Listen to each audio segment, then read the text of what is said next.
Welcome to the Crip Theology podcast. We're delighted to be back, and I'm especially happy to be back with Emma's member Sawardi, who's the new co-editor of the journal and co-host of the podcast. So I will turn it. She's also one of the authors of today's article.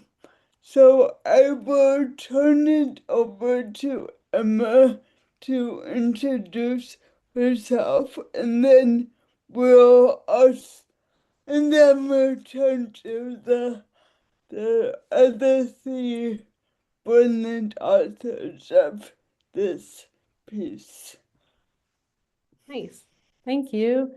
I'm really excited to be a co-editor and co-host with you, Miriam. I've it's really exciting. I've listened to the podcast for a while and read quite a few of the articles, so this is a really great opportunity. I just finished my PhD from Emmanuel College at the University of Toronto.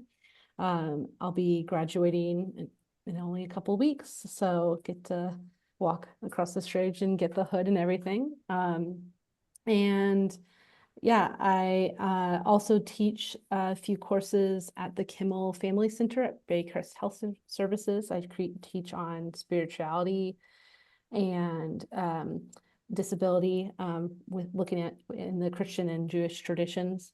Yeah, and I'm working on turning my dissertation into a book right now, so that's exciting. Yay, and we'll have another podcast on your work because your dissertation is so important to hear about. And just Emma, can you give a image Oh, description yes. also? Yep, I'm sitting, but when I stand, I'm a short white woman with kind of pink reddish glasses, uh, shoulder length brown, very much whiting, a lot of white in my hair. And I have a brown blouse. Thanks. Cathy, can you tell us a bit about yourself? Sure. So I'll start with my image description. So I am a white woman with non-apparent disabilities. I'm currently seated in my office with my background blurred, but you can tell there's some art on the walls.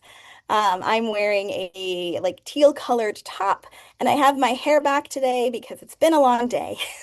So I am an assistant professor at Augustana College, and I primarily work in the communication sciences and disorders department, which makes you wonder why I'm here. But I have a doctorate in disability studies, and my focus has been on community inclusion for disabled people, particularly within religious settings.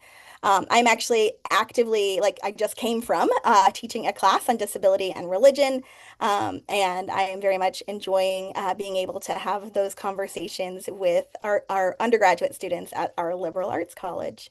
I also use she, her pronouns, and I am very, very happy to be chatting with you all. This group also hasn't been together for a while, so it's nice to see everybody as well.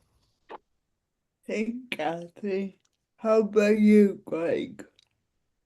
Hi, I am Greg Cruz. I am a quick minister, theologian, and uh, workshop facilitator who lives in South Minneapolis in Minnesota. Um, I use he, him pronouns. My image description is I am a white cis male with a really long red beard that is slowly turning gray, wearing a green flannel shirt, and then my background is blurred. I'm sitting in my office right now. And Michelle.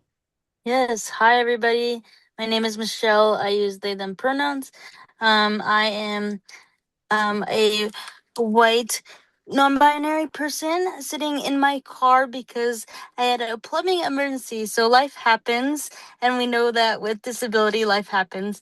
So that is where I'm currently sitting. I am wearing a gray shirt and some terracotta glasses.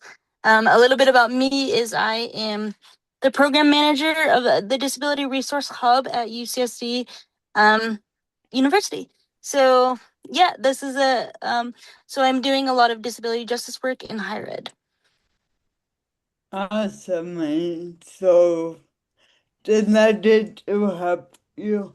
I realized I didn't do an image description, so for those who are new to the podcast, I'm fairly short, white cis woman with short blonde hair that's becoming white as the days go by, and purple kind of glasses and a black shirt.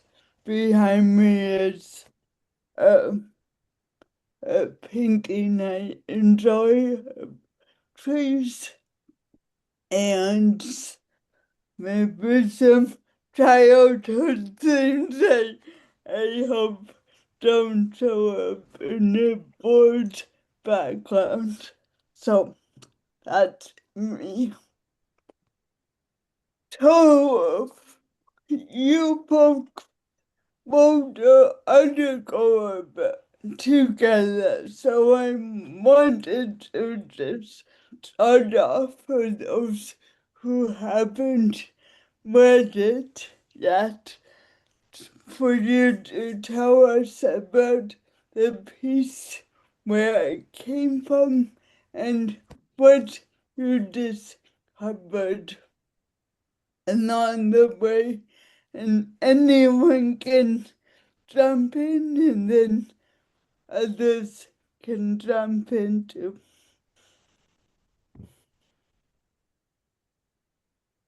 Don't all jump in at once. Oh. I mean, I can talk a little bit about that, I guess. We all know each other through the Institute on Theology and Disability, and had been many of us having conversations outside of the Institute. And a group of us were talking, I don't even remember about what, and we started talking about the fact that there wasn't a definition of disability theology that we were aware of that really resonated with us as disabled people. And that, like, why was that, and why isn't there? And so that kind of was the impetus for Michelle and Greg and I to lead a session at a summer institute where we asked disabled people to talk about this. And we used the information we collected from that session to help us develop a definition about disability. And so Emma was actually a part of that workshop as a participant. And then as we were talking about writing it up, we snagged Emma and made her join us. Oh. Yes, we were actually talking. We were going to read a book together, and we were talking about the book. We never actually finished reading the book. Not to say anything bad about the book, but I think that we started talking and the workshop came out of that. So we gave the workshop in 2023. So we started talking about that in January. And I, and that we just wanted to do the workshop, and I think uh only after doing the workshop have people and the feedback we got at the workshop did we think about writing the actual article and putting forth the definition. Yeah. I remember as a participant being very excited by the way the workshop was structured.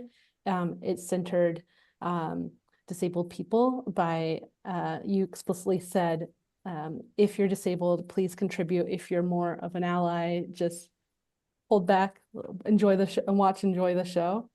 And I'd never seen that done before. Whether it's at ITD or other conferences or even in literature. And then I remember at the end, Rosemary Garland Thompson was really excited about it, and she had suggested you all should write. And I was like, please, can I join? Because I was really excited by how you actually did the workshop, and I really wanted that to capture that moment. Yeah, and to add on to that too, I remember like leading it and feeling like simultaneously like, wow, this feels like a big moment where we're actually able to center disabled voices in theology in a way that I hadn't experienced as a disabled person. And I think part of our conversations before this was like, this is such an interesting like field and discipline that we're in because there's so much interdependence with able-bodied people and disabled people, and you don't necessarily have this dynamic in other fields where there is like shared authorship in this way. So like for, you know, like feminist studies, you don't have a dominance of like other genders writing for like women, right? And so I think just like holding this nuance to say like there's interdependence between abled and disabled is always going to be part of our field, but how do we share it in a way that feels like more equitable towards disabled people? And so it's kind of like the disabilities movement like mantra of nothing about us without us, right? So it's like, how do we do it in a way that feels more equitable so disabled people aren't getting spoken for? And so I think this, for me, like what Emma's describing of like, I want to be a part of this, it felt so empowering, even being the ones leading this workshop of like, oh, this should have happened a long time ago, and I'm so glad to be a part of it now. I'll just add really quickly too that one of the things that I think was especially unique about the workshop was that it was hybrid too.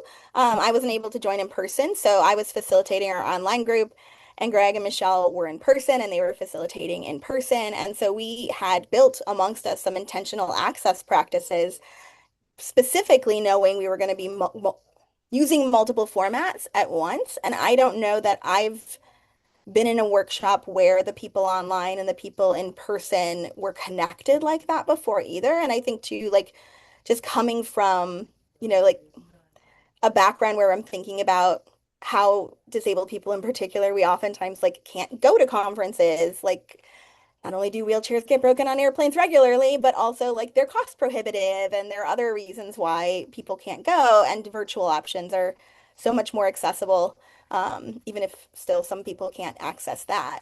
But I think having it in a format where we invited people in multiple formats was also something that was kind of different and unique about how we had intentionally set up our time together. That's excellent. I wondered if, before we move on, if you could talk us through a bit about the workshop. We don't need every detail, but like, who was there and like, how did you create that space?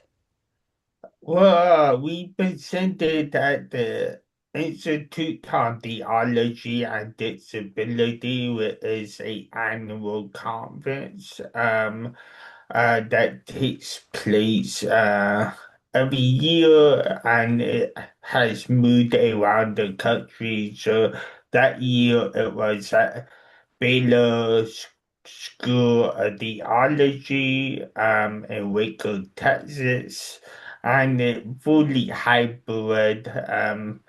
So uh, Cathy, Michelle, and I have been on the planning committee at different times for the conference. So we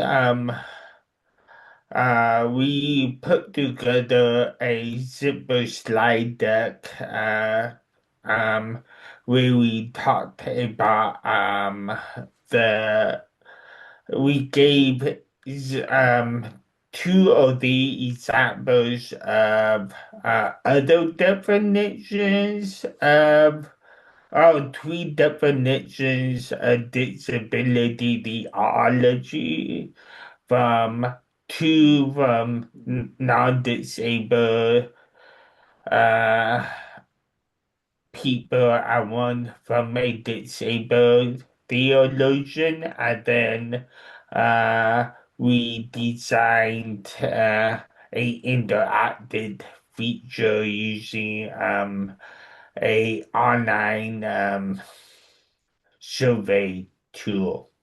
Um, Cathy, Michelle, do you want to add anything from a presenter point of view?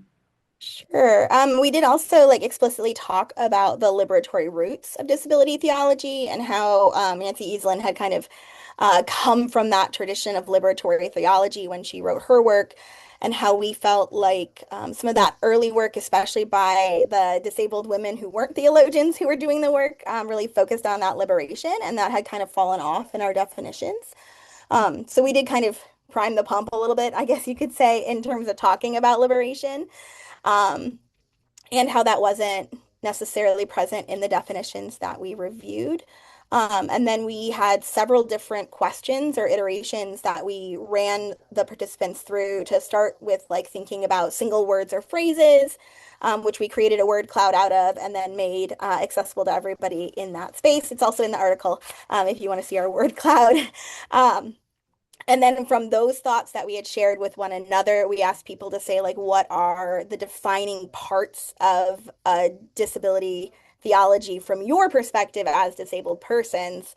And so we had them kind of do a fill in the blank. And some of them wrote a single word, and some people wrote full sentences. It didn't matter what format people used. But they were able to kind of explain the elements of disability theology that they thought were the most important things to be included. And so we kind of ran through that together as a group during the workshop and talked about it as a team. But then that data for the article was analyzed differently to help us do it in a bit more systematic way versus like live during a workshop. Michelle, did you Right. have anything to add? Or Emma? No, I mean, I guess we could talk a bit about the way the analysis developed later in the article, but I want to see if Michelle had anything else to say about the workshop.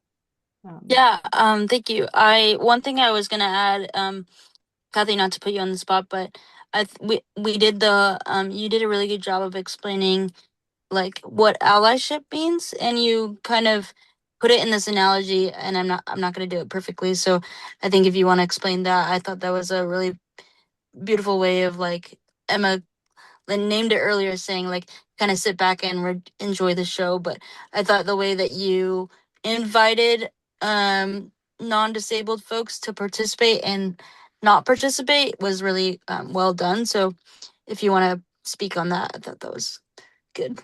Yeah, sure. So, one of the things that I teach in my disability studies classes is this idea of moving beyond allies to being accomplices. And this is something that I really have drawn inspiration from how the Black community has talked about people supporting them in the things that they do. And so there's a video I show in one of my classes that kind of inspired me to say, like, hey, if you don't identify as disabled, you are certainly welcome in this space. But we would ask that you don't answer the questions we're asking to disabled people. And instead, we had an alternative prompt for them to think about. Right. Or we encourage them if they were sitting by somebody who had access needs, say somebody who wasn't able to type into the system that we were using or needed access in another way, that they could participate by assisting that disabled person in doing the work. And so by like being an accomplice is about taking a step back from yourself and listening to the people who are most marginalized and what they want and need, and then waiting for their direction before you take action. And so we kind of set up the workshop in a way that we asked the people in the room who identified as non-disabled to take that step of being good accomplices and supporting people or thinking through things on their own versus contributing to the definition we were or the work we were striving to do as a disabled community. Right. That makes sense. I know Rapidly also uses that word, and there's an autistic woman who uses that term, but their name has slipped my mind right now. But that's awesome. So after the workshop, you studied the data and had some help analyzing the data. But I wondered, how was it when it came to writing as a community? Had you done that before? And yeah, how did that feel for you? I mean, I love it. Yeah. I'm doing more work in research as a community with other people for a different project that I'm working on now because something that I found as an early career faculty member is we are Mhm. expected to do research, and I hate doing it by myself. Like, I just really don't enjoy it. I think working as a team allows you to lean into different people's strengths and weaknesses, and I think that we as a team did that really, really well. So like Greg and Michelle had a lot more context around liberation theology than I did for sure, and I think probably Emma too. But we leaned on Greg and Michelle for that like part of the conversation. At the time, I was the only one with a PhD. So, like thinking about data analysis, it made more sense for me to kind of take the lead on that. And I was able to bring in one of the students that I've been working with who also identifies as disabled to be a third party for our data analysis. So that's the author who's missing from our current conversation. They're very busy working on a master's of social work at the moment, so I wasn't going to bother them. And then I think like we were really able to kind of be like, hey, Emma's really good at this part, so Emma can write this part. And I think we divided and conquered really well. And then also we're able to come in and not make it sound like five people wrote this, which I think is also an accomplishment. Anyone else want to talk about working together? Yeah, I love group projects. But I think I I like it because I like the accountability factor. Like I need that, especially as I am getting more in touch with how I am neurodiverse. Like it's hard for me to keep on track. I do keep myself accountable. So I like having accountability partners, and I think also like riding in a community, especially a disabled community where we have different disabilities, helps to evolve like how we experience Crip theology, helps to enhance the our scholars and our knowledge because um there is no one experience of Crip community, and so it was a great way to practice lived theology. Yeah, I really enjoyed especially the way we worked. So we had the Google Doc, and we were able to share resources together in that shared out folder. And even just going through, and we would comment on like the way that we would choose certain verbs or certain adjectives, and kind of going back and forth on what makes the most sense. I think often when I'm writing, I have that internal dialogue of like, oh, what is the best fit here to create a certain kind of tone.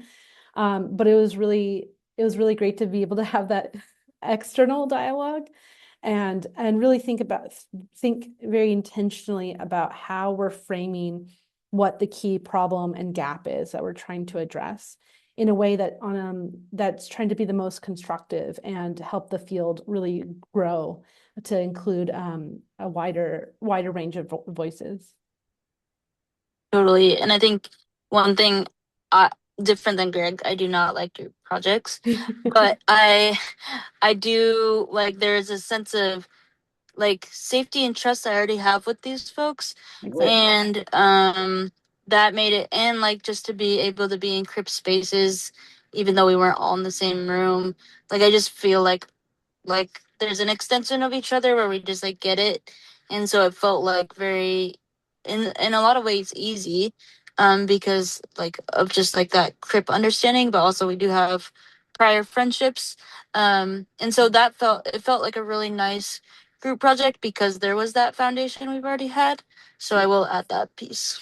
Yeah, I'm going to definitely second that because writing itself is very messy, and I hate sharing or like draft zeros to people, and I really only share early writing to people I trust the most, because then I can feel the most comfortable that I can share an unfinished, unpolished thought, and that was really freeing to just like write and get the conversation. That sounds amazing. And we haven't talked about the sixth member of the writing group. We need to give a shout out to Cathy's dog Stormy, who was always present next to Cathy on her couch and was chewing us on in uh, only as a dog can do. Yeah, Stormy Yeah, is definitely an emotional support for people present and not present. yeah, He is a joy. yeah. That's awesome. Make me wanna write with other people, which I get to do with Emma this point for ITD, so that's awesome.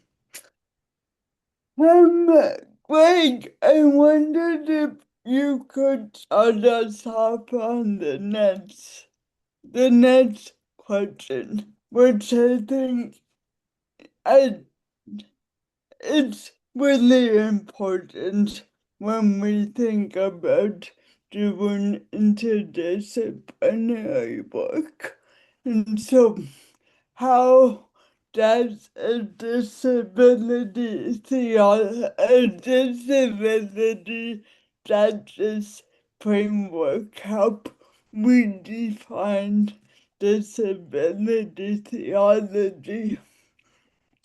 And for those who've never heard of the 10 principles of disability justice and all that, give a brief taste of what, what that contains. So, Greg, can you start us off? Yeah, so I think y- I think going to ITD and for the first time in 2022 really helped me to connect with disability community in a new way, but I found my way to disability theology through Nancy Eiesland's book, The Disabled God, during my last year at seminary back in 2014. And throughout the book, she uses she points to liberatory theologists, Paulo V. Aries' work, uh, but um, but then at that conference, I didn't hear a lot of the Judges liberation, and it but I slowly started hearing it through other spaces about Zen Invalid work and other disability justice movement, and I think how I think it is really important to when we talk about justice work that we highlight the work and the voices of the community we are seeking justice for. So disabilities, disabled people in this context. And I didn't see that at my books conference. I that is one reason I joined the planning committee to reshape the conference. And we the this conference, the upcoming conference, the speakers makeup looks totally different from 2022 in terms of disabilities look different in terms of modern faith. So it it is, and I think some of the pushback I have with the disability theology field is it has largely been about disabled people, but not by disabled people, and that why this is important, and disability justice is so important about fighting for our rights, also and remembering that all is wrong, and um, um, uh, Stacy Milburn, people who have come before us in a justice framework, and Judy Human and the five proposed in 1973. So that 1977, that is so important to for theology to start incorporating reading that legacy, and that hasn't happened a lot.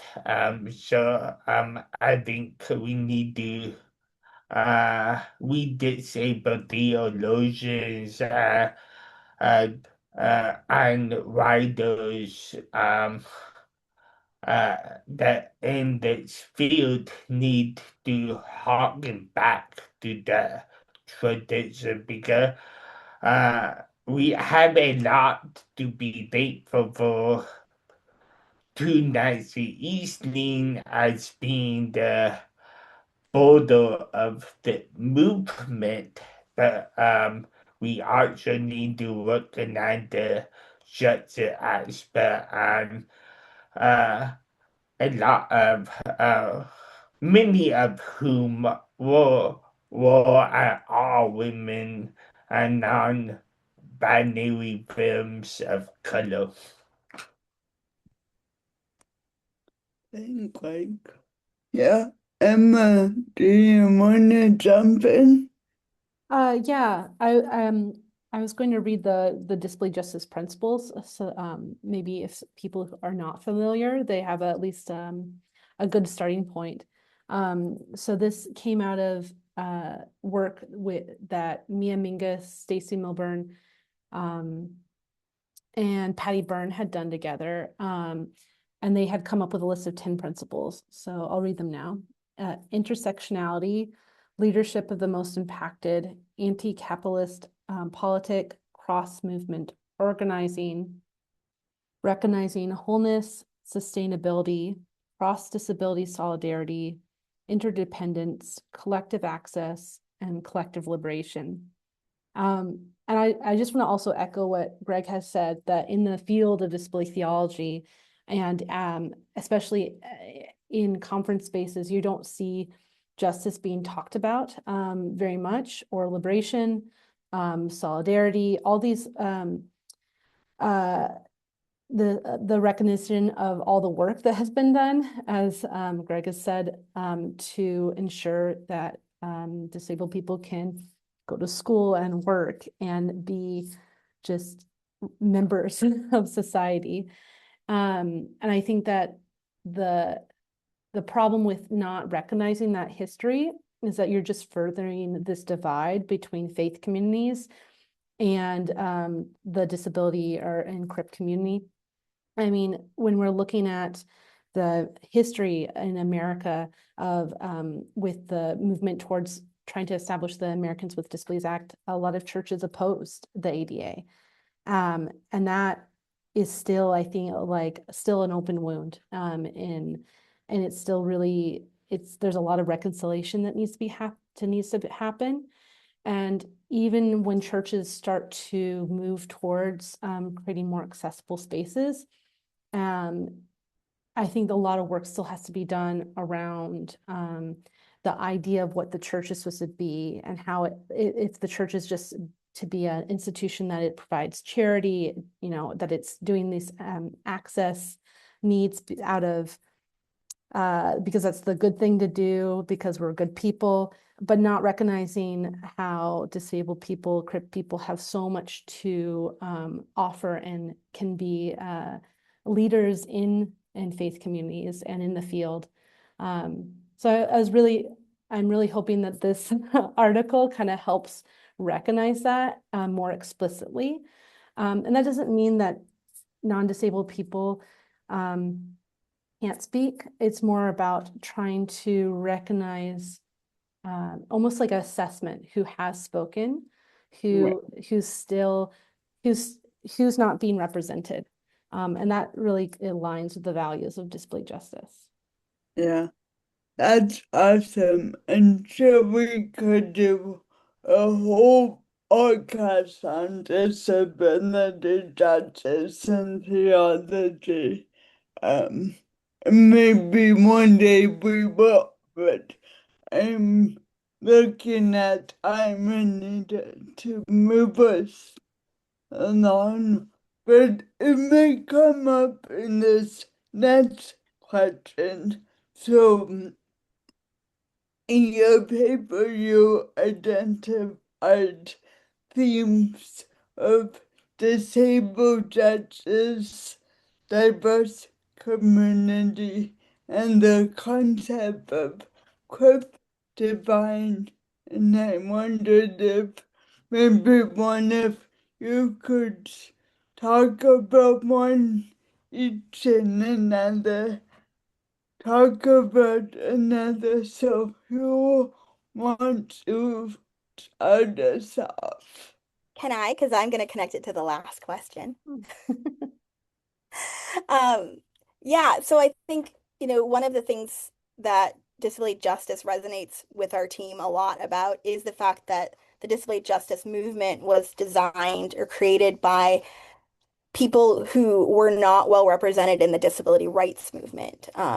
Disability rights was largely white, male, and wheelchair users, which didn't include a lot of other people. And within disability theology, we have seen leadership primarily amongst white men who identify as non-disabled, who also hold doctorate degrees, or at least the highest degree in their field, which might be a master's of divinity. And so the participants of the workshop also recognized this, and were really pointing to the fact that there aren't a lot of disabled people contributing to this work. We're not participating, we're not co-writing, and disabled people historically have had less access to education, less ability to get doctoral degrees, which let me tell you, like, are not made for people who are neurodivergent. No. It's really rough to kind of get through that system. And so the people who have been creating the knowledge that is most valued have not been the people most impacted. And so the disabled, the theme of disabled justice really came out of this. We're not being represented, we're not being heard. Sometimes we have a seat at a table, but it doesn't feel like anyone is listening to us. And so while we do value the work done by non-disabled people, what we want to do is challenge them to see if they could do that work in collaboration with disabled people who don't have the same level of power as they do within the academy. Right? How do we get the voices of those that are usually silenced or not considered to be actually included in the work that we're doing? And so that idea of disabled justice is really kind of bringing together those ideas of centering the most impacted, having us be able to contribute equally to the work that's being done that impacts us. Right. Awesome, Cathy. Thanks. Who wants to share a bit about diverse community?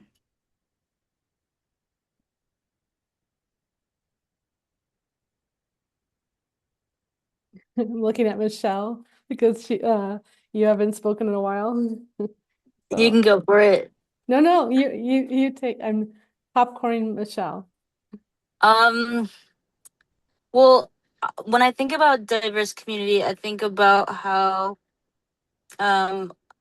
like, when a large majority of the population, uh, the at least in the U.S., think about disability, they're thinking about, physical disabilities. We're thinking about the handicap symbol that's dominant in the West, which is like the person in the wheelchair with the blue handicap symbol. And so, and then within like disability history, you read a lot about how like deaf communities are really pitted against other disabled community members because disability looks different for deaf community members. And so there's a whole history there. So I think when thinking about how do we talk about this, how do we make sure that everybody is included, including like with the disability studies discipline, it being predominantly white, recognizing as all of the authors here today we are all white. And so how do we handle like this question of privilege, and how do we handle this question of like there's a lot of communities within the community of disabilities of the disability community that are often pitted against each other. And I think sometimes with like throughout history that's intentional to keep disabled people isolated. So I think even in the act of us writing this together where we all have very different disabilities, that is also an act of solidarity. So one of the questions Miriam asks is about solidarity. So I think this is all a very intentional act of like resistance against that Yeah. monolith of disability and against being like told that we are isolated from the rest of society, right? So yeah, I think those are a few of my thoughts when it comes to that. Yeah, as you were talking, Michelle, the idea of resistance came to mind, so I'm glad. Yeah, I was And tuning into your brain. yes, Miriam was So, talking right into my ear. no, tuning into your brainwave was Yeah, totally. that's important. Yeah, thanks. And the the image or concept of Crip divine. Hmm. Yeah, the image of God um being disabled and just the whole and just like seeing are we imagining God who reflecting uh the image of disabled people are allowing and enabling disabled people to see themselves in the image of God is so powerful because for so long and still today we have there is the desire to talk about perfection being especially in body wise the perfect body and that is so embedded in our capitalist culture, especially in the West. And how that even today there are still churches um that that openly discriminate against um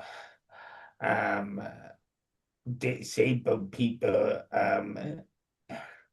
and especially churches and especially liberal denominations.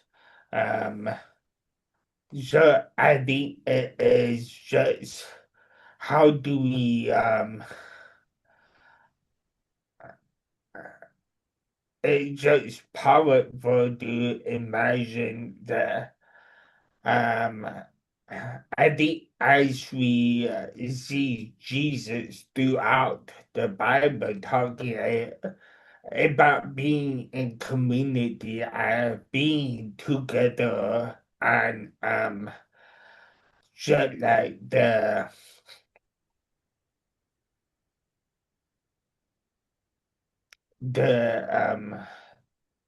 intimacy of community in the Bible we see and the love that Jesus and God have for marginalized people throughout the Hebrew Bible and the Christian Bible is so important to remember and to ground theology in so that the Crip divine is grounding us into the liberation stream that we that started with that liberation theology from Latin America and Black liberation theology started by James Cone coming out of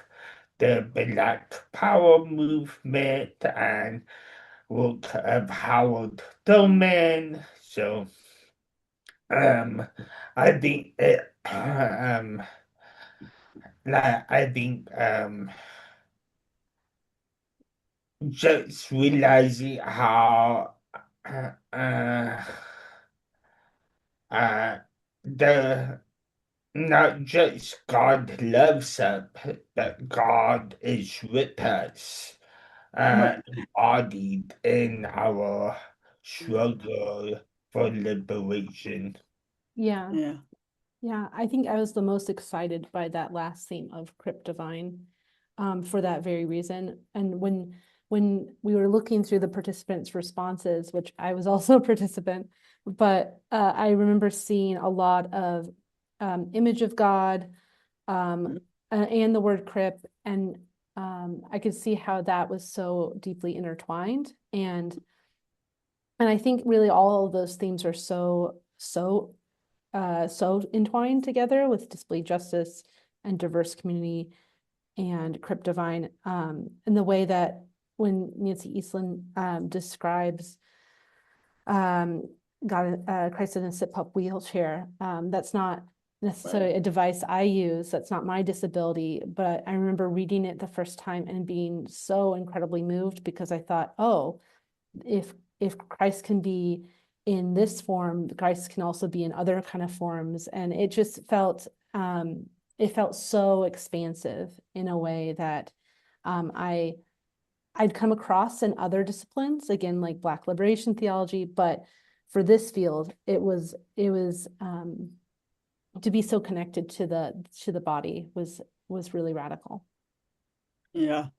Yeah, just briefly, These, oh, sorry, Miriam, but just briefly, I wanted to say that like the choice of Crip Divine as a term was also really intentional, because while we as authors are all Christocentric in some way, shape, or form, or raised in a Christian tradition, we wanted to try to make it a definition that could cross faith traditions. Mhm. So by using divine instead of like a capital G God or something like that, we wanted to make it open to people from other faith traditions in a way that some of the previous definitions weren't necessarily clear on.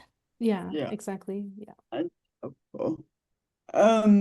Yeah, I see these teachings and ideas in our communities of faith can really dig into each of them in their own context and really help such rich conversations and see what actions go from there. So I think you have started or you have added to really important work for communities of faith. And finally, in the last few minutes, I want someone to share the definition you came up with. And we probably don't, yeah.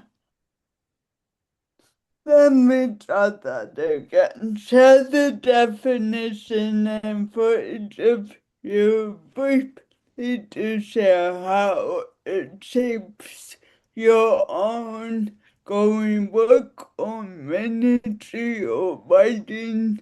Um, yeah, that would be great. I can read it.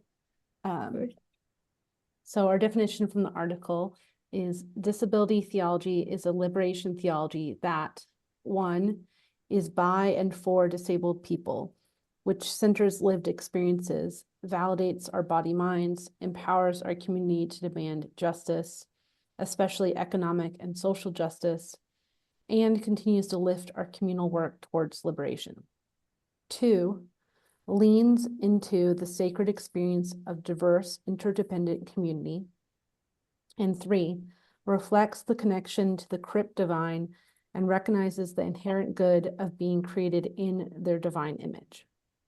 And how such a beautiful definition, I think. How does that continue to shape your work, Emma? Well, I was working on this article as I was writing my dissertation, especially as I was working on my chapter on method. And it made me really think. I was already thinking intentionally about how to center disabled people, but it made me really think, how do I create a method really that helps to shift the field toward centering disability theology, making it by and for disabled people. And I think that is something I'm still carrying with me. And then I think the other two naturally follow from that, to have a sacred experience of a diverse interdependent community only can come out of when you recognize the people in that community. So yeah. Awesome. How about you, Cathy? Yeah, I mean, I think it impacts me in a lot of different areas. My current line of research is on neurodivergent college students and self-advocacy, which has absolutely nothing to do with faith, in explicit ways, but also like as we're doing this work, myself and the team that I'm working on, one of the things we have been really intentional about is trying to figure out how do we create participatory opportunities where we can have people with that lived experience be a part of the conversations that we're having and speak into that in a way that doesn't like have weird power dynamics because we're the people who grade them in other contexts and those kinds of things. And I think having this experience where we were being intentionally centering and this definition that is talking about how we do things by and for and not about, Yeah. it really kind of informs how we've thought through a lot of the things that we're doing in this particular study. And then personally too, like thinking about how do I make sure that I am having this community, right? Or being interacting with people who have these same lived experiences so that I can experience the fullness of my faith, and be able to lean into that in ways that I don't get from my non-disabled community, who are also valuable, but don't contribute, I guess, to my well-being in the same way as my Crip community does. So thinking about that and that reflection of the divine amongst us in a way that differs in the portraiture you see in a more combined group, is definitely something that I think a lot more about since this definition. Mm. Thank Cathy. Michelle. Yeah. Um, well, in my work that I'm doing now in higher ed, building community for disabled students, faculty, and staff, something that I am quite surprised by at a secular university is how much students want to talk about God.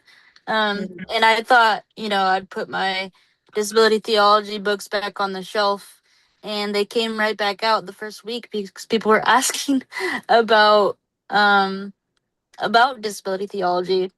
Yeah. So yeah, I come back to this definition thinking about the ways that God, the Crip divine is either spoken or unspoken, and how these dynamics of being able to really, as I'm working with disabled students, like they're becoming their own advocate for the first time, and they're learning those tools, and so really like getting to support students like finding their voice for the first time, and so to be like no, like getting to put it back on them, saying like, no, you are the expert of your own experience. I feel like that is what this definition gets back, is like really getting to trust your own disabled experience it, and then if people want to call it divine, they can, and then realizing that in itself is such a divine moment to watch, to get to like steward people through, even if that's not what they're calling it.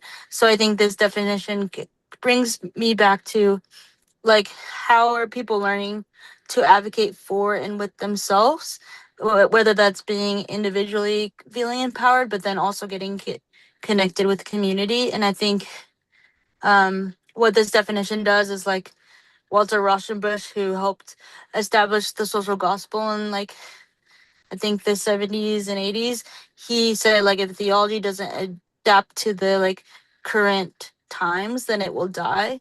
And so I Right. think that this definition is also keeping us accountable to like the changes in society and in our bodies, in our communities. So I think this definition is always keeping me like on my toes, and not in an exhausting way, but just like, yeah, to not be like relaxed in a way, to like keep myself accountable for like these things of like always checking who's take space, make space kind of thing. Right. So yeah, that's like, I'm thinking about it more in terms of my students now, but I think it still speaks the same thing about the foreign with, like Emma and Cathy were saying. Greg, is the Uh, sun eating you? I'm so sorry. your face is divided in half, going or something.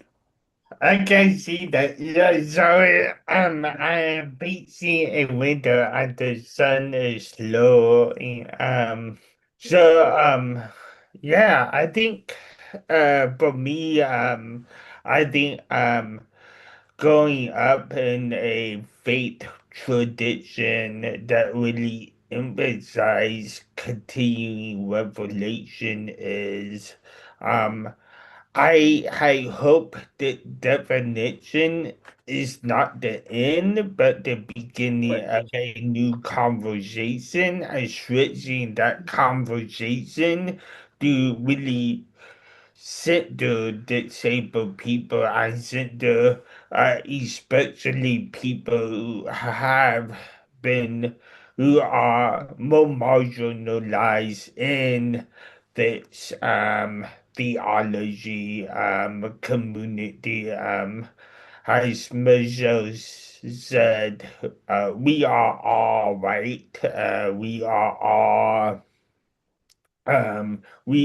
have a advanced graduate degrees. Michelle and I have masters, Emma and Cathy have PhDs. So there are a lot of privilege in that. We do acknowledge it, but I think um, making making space for that. I think so for me, I want to continue writing in different communities, furthering this work to recenter and encourage this and create opportunities for disabled people voices to be heard more and more in church, in theology, in different congregations. Um, so I think and also that continue to be in community with people with different types of disability and also that I think something